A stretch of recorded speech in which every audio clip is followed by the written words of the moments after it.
Salam Om Swastiastu, Namo Buddhaya, Salam Kebajikan. Kami dari kelompok 4 yang beranggotakan saya Muhammad Hadi Sekti, Saya Robi Sugandi, saya Muhammad Fahmi Gibran, Saya Aprilia Anggreni Purnomo. Saya Siti Aliba. Pada video kali ini, kami akan menjelaskan materi mengenai routing statis pada aplikasi Cisco Packet Tracer. Baik, langsung saja. Ayo.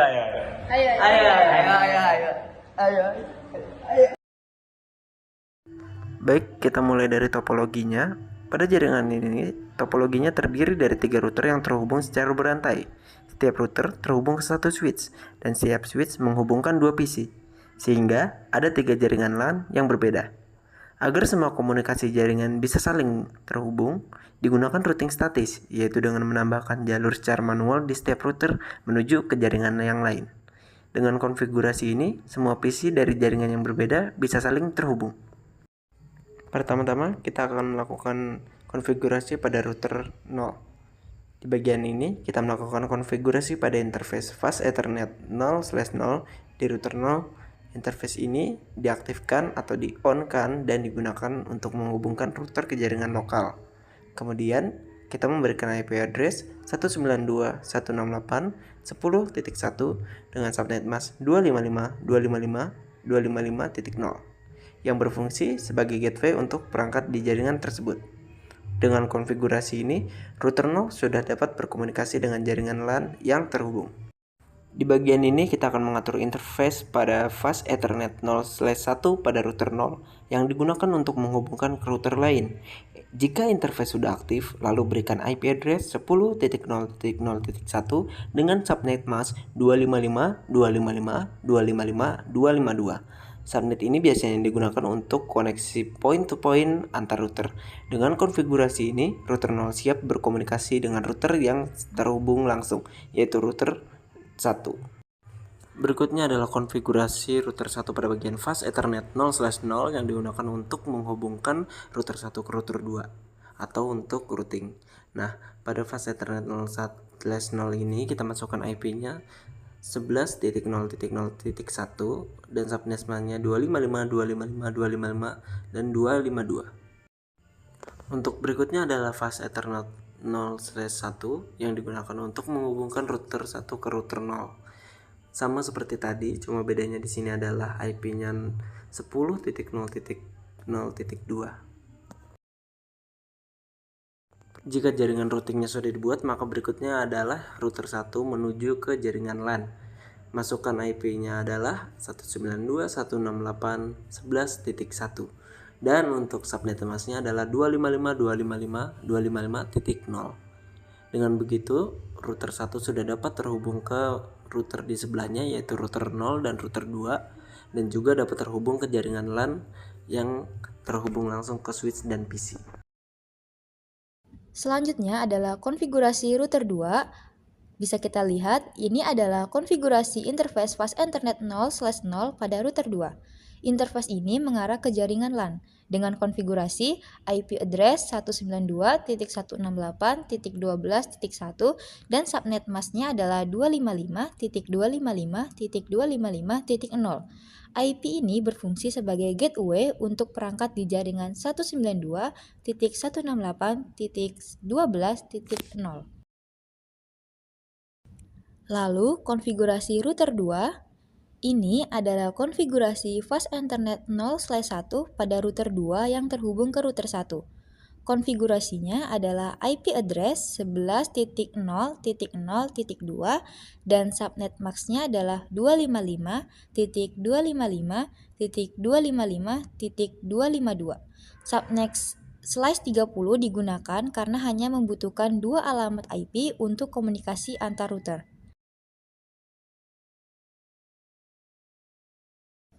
Lalu kita masuk ke dalam konfigurasi PC 0. Ini adalah konfigurasi IP pada PC 0 menggunakan IP statis. IP address 192.168.10.2 dan subnet masknya adalah 255.255.255.0. Konfigurasi ini menandakan bahwa PC 0 berada di jaringan 192.168.10.0.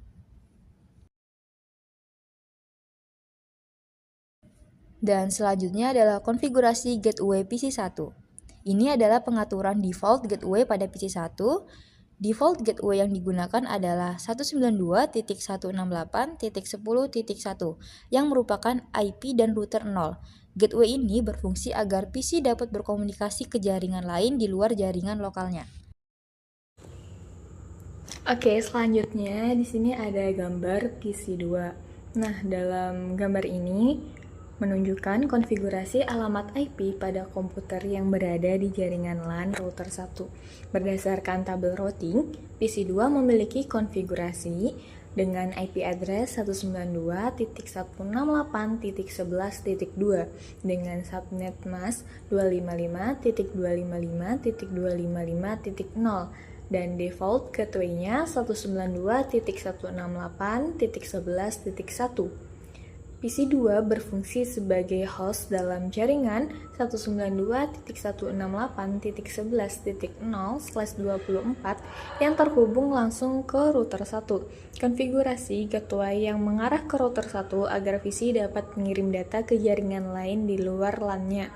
Dengan pengaturan ini, PC2 dapat berkomunikasi dengan PC lain dalam jaringan yang sama, mengirim paket data ke jaringan router 0 dan router 2 melalui proses routing statis.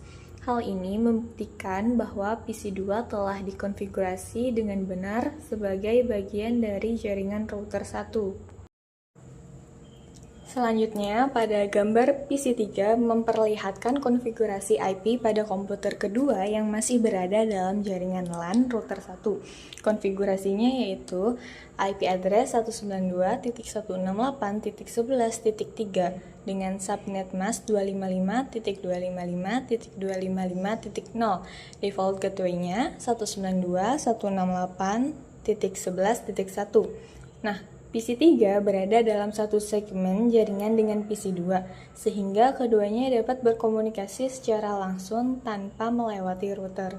Fungsi utama PC3 pada topologi ini adalah sebagai perangkat penguji konektivitas jaringan, membuktikan bahwa satu router dapat melayani lebih dari satu host dalam satu LAN, menguji keberhasilan routing statis saat melakukan ping ke jaringan lain. Keberhasilan komunikasi menunjukkan konfigurasi IP addressing pada LAN router 1 berjalan dengan baik. Oke, pada PC4, default gateway diatur ke 192.168.12.2 sebagai IP router 0. Gateway ini berfungsi sebagai jalur untuk mengirim data ke jaringan lain.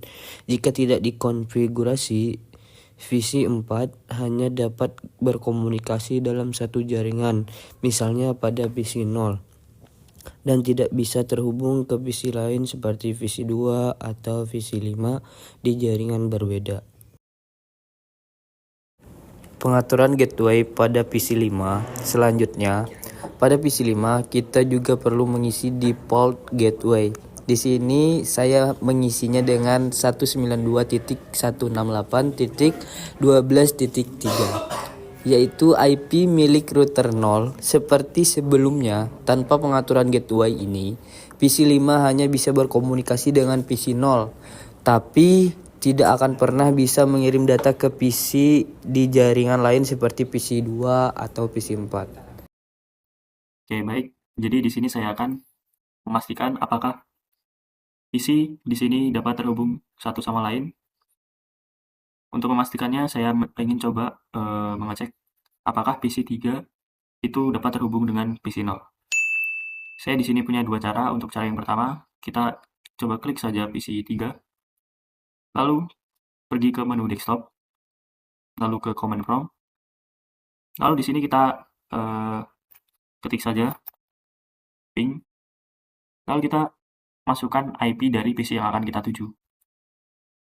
Di sini kita masukkan IP dari PC0.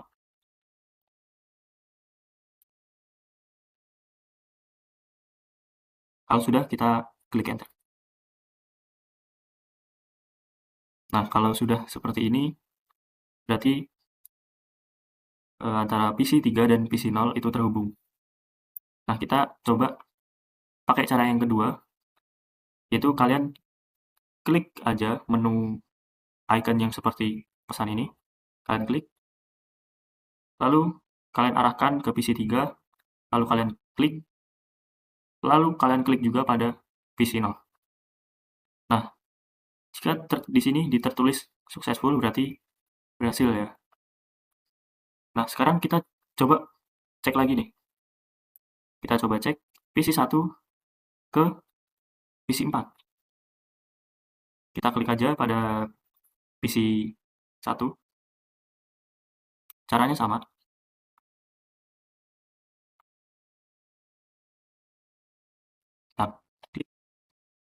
Tapi lalu masukkan IP PC 4.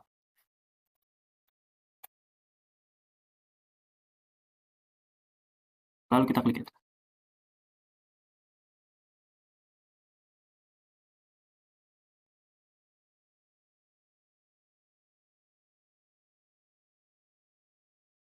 Nah, kalau muncul seperti ini biasanya wajar ya teman-teman pada aplikasi Cisco ini.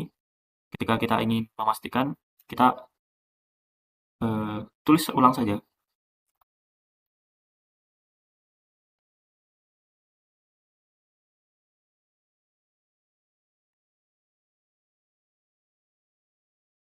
Nah, jadi berhasil ya teman-teman. Jadi PC 4 ke PC 1 itu terhubung ya. Nah, sekarang kita coba antara PC 5 ke PC 2. Kita klik PC 5, caranya sama.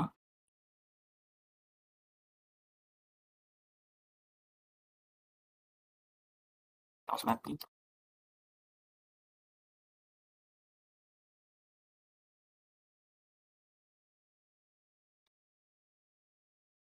Enter. Nah, dan berhasil. Oke, dan di sini kita pastikan juga apakah semua PC ini terhubung.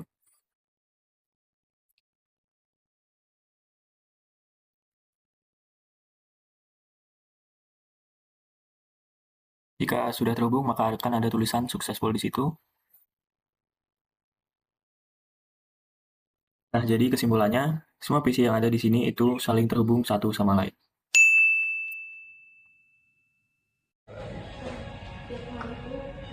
Cukup sekian video dari kami. Terima kasih telah mengklik video kami. Jangan lupa like, Comment, subscribe. bye. Ayo.